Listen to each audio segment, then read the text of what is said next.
All right, welcome everybody. Thanks for joining me today for this exploration of n8n self-hosting. Whether you are in automation, if you're just beginning your automation journey or curious about taking control of your workflows tools, right? You're in the right place.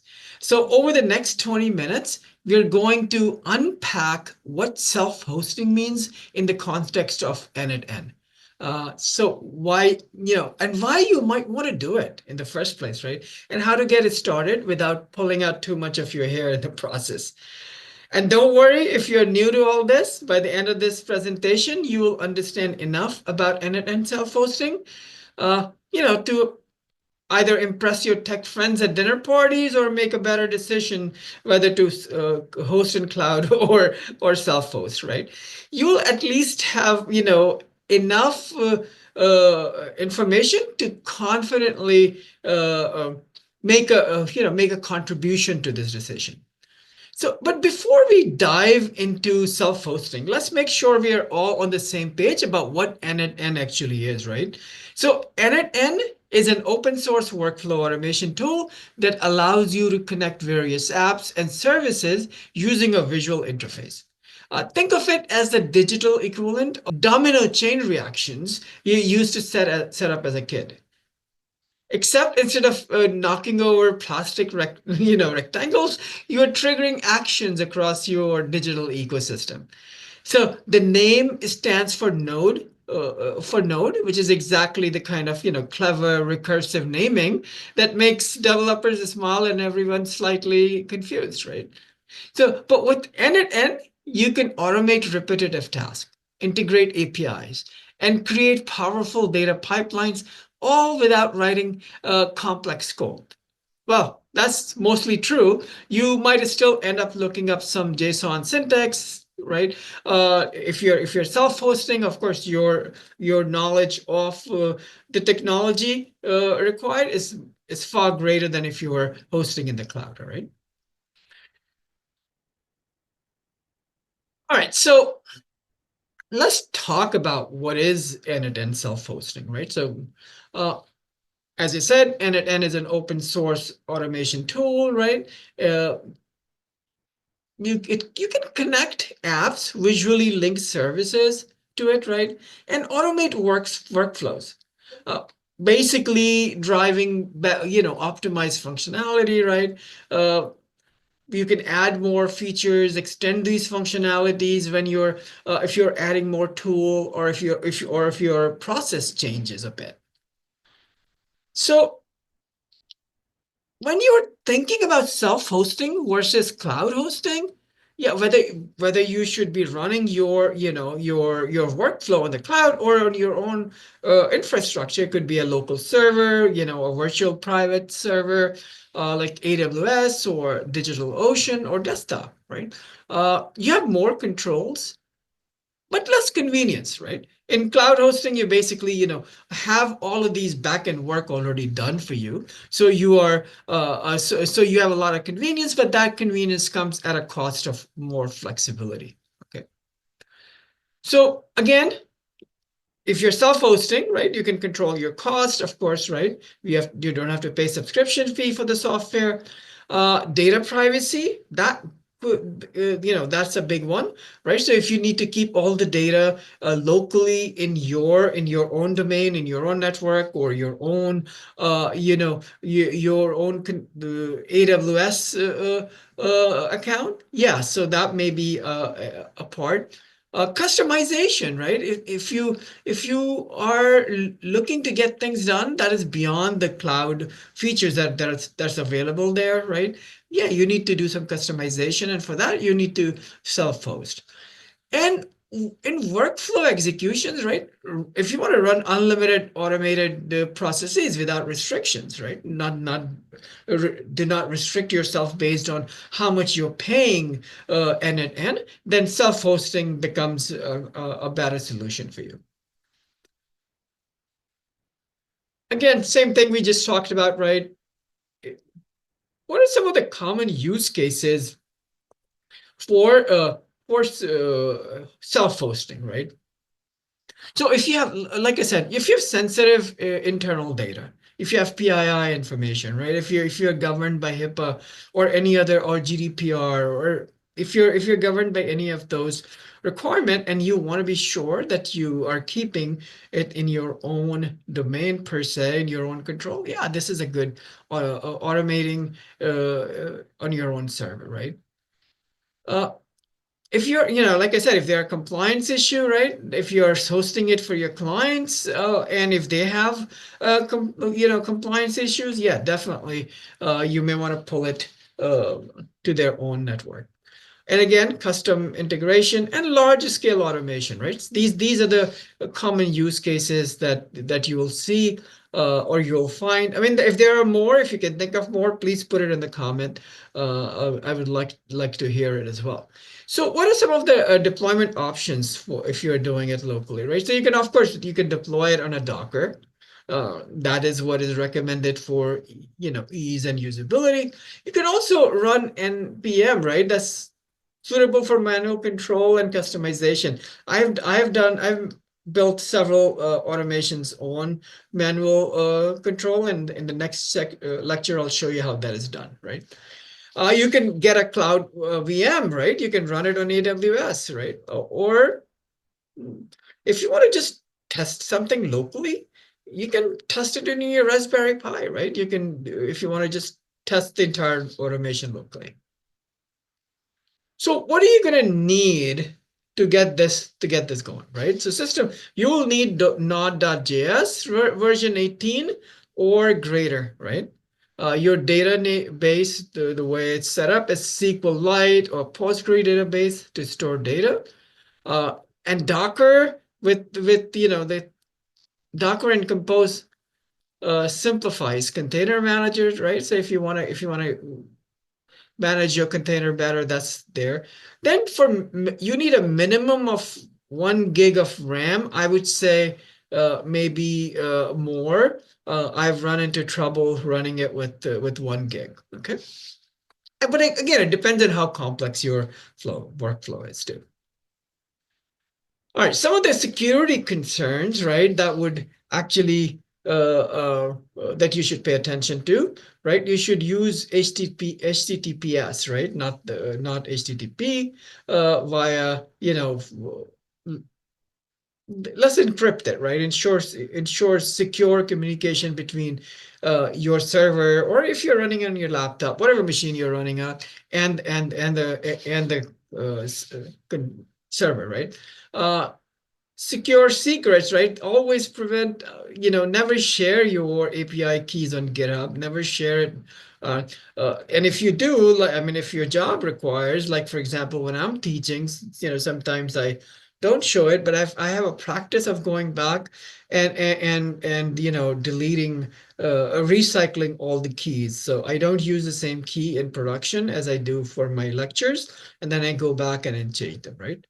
Uh, then, definitely limit exposure to potential threats, right?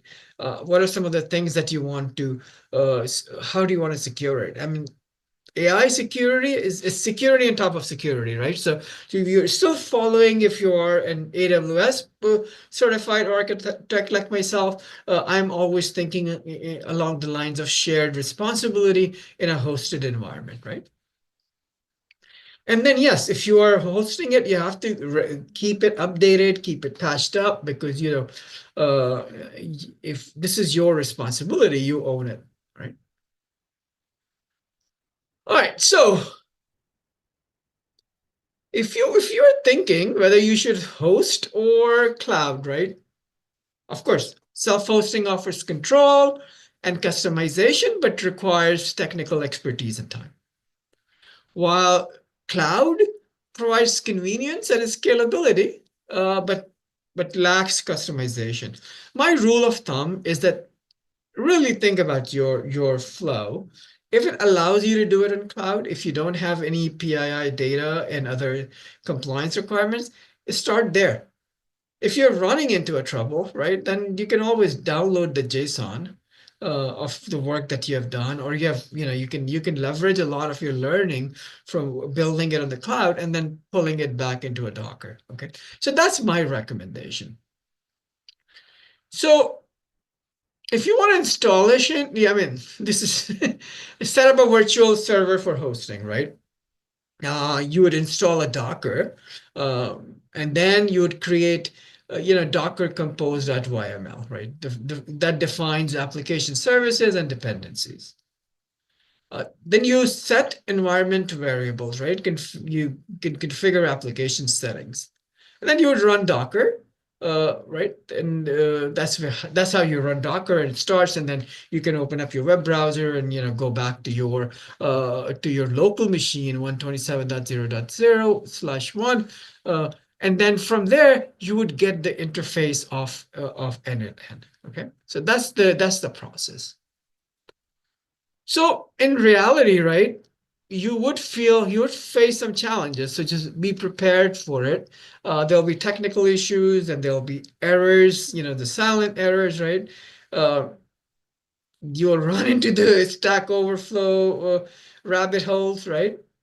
Uh, you and I want to warn you that there may be inconsistent performance, at least if you're not scaling it, especially if you're running a small. Sometimes you could come back next morning and say, "Hey, everything was working yesterday. Why did it stop?" Right? So some of those things you need to keep in mind.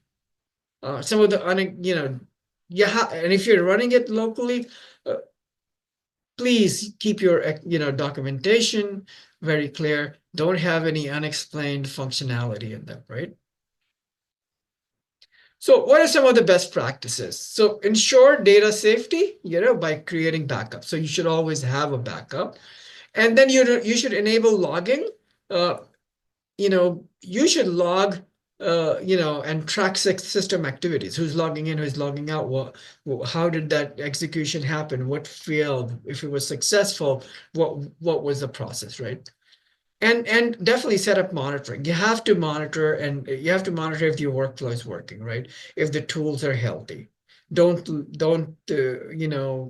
trust that if it was working today, it will be working tomorrow.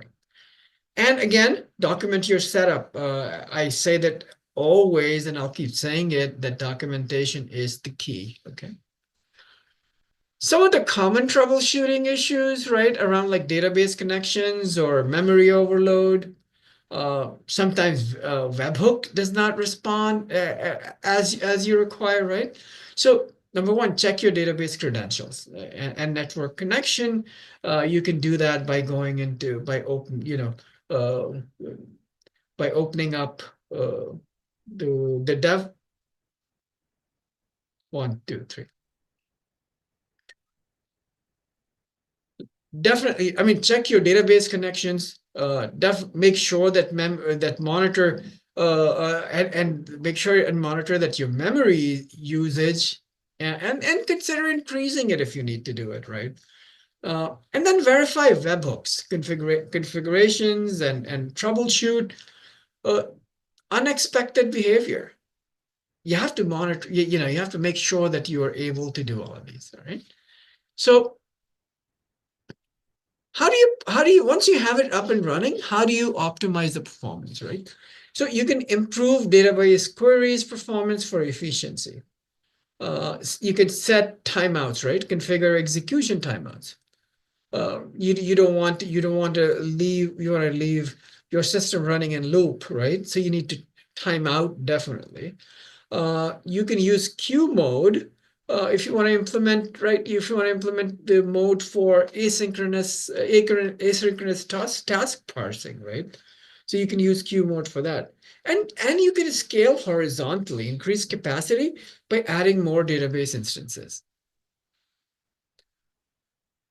So the advanced use cases would require you to do custom node development, right? So if you find that a need for a node that is not available in your toolkit in the n8n, and if you want to build your own node, yes, this is the right place for you, right? Those are advanced use cases. If you want to have internal systems integration, right? If you have multiple database systems and you want to connect them all, you want to mediator between them. Yes, self-host n8n, and that would do it. You can orchestrate your microservices. You can manage and coordinate, uh, a lot of microservices, and then as we know, that becomes a nightmare, right? And for that, you definitely need a hosted. And then complex workflows, if you have, as I've said, right, if you want to enable intricate job automation for job security, yeah, keep it local. All right, some of the case studies. I mean, this Tech Corp, is a fictitious name, of course, right? Securely process sensitive data, right? How did they do that? They moved their workflows from another provider where they were, it was a cloud based. They recognized that they had a need to self-host, and it actually offered them an option. So they self-hosted to securely process sensitive data, right? And they initiated APIs connection for those APIs that were native to n8n, but also new APIs that they were able to generate, right? And of course,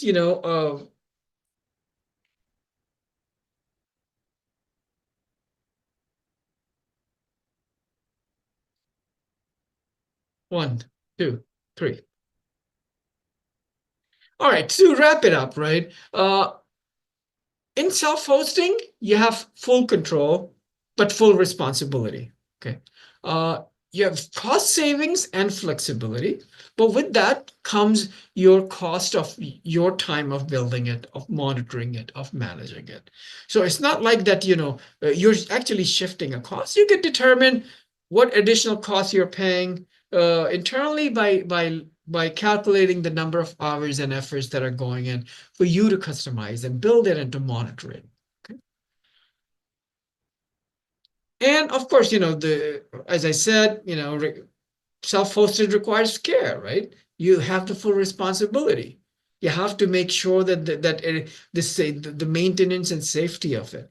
So it may not be just a cost. It may not be actually the cost that forces you or your client to do a self-hosted model, but it's most likely what you want to get out of the tool. All right. So if you have more questions about what kind of a use cases, and if you want to ask if your workflow is better suited for self-hosted or cloud, give me drop a line in the comment. I'll be happy to respond.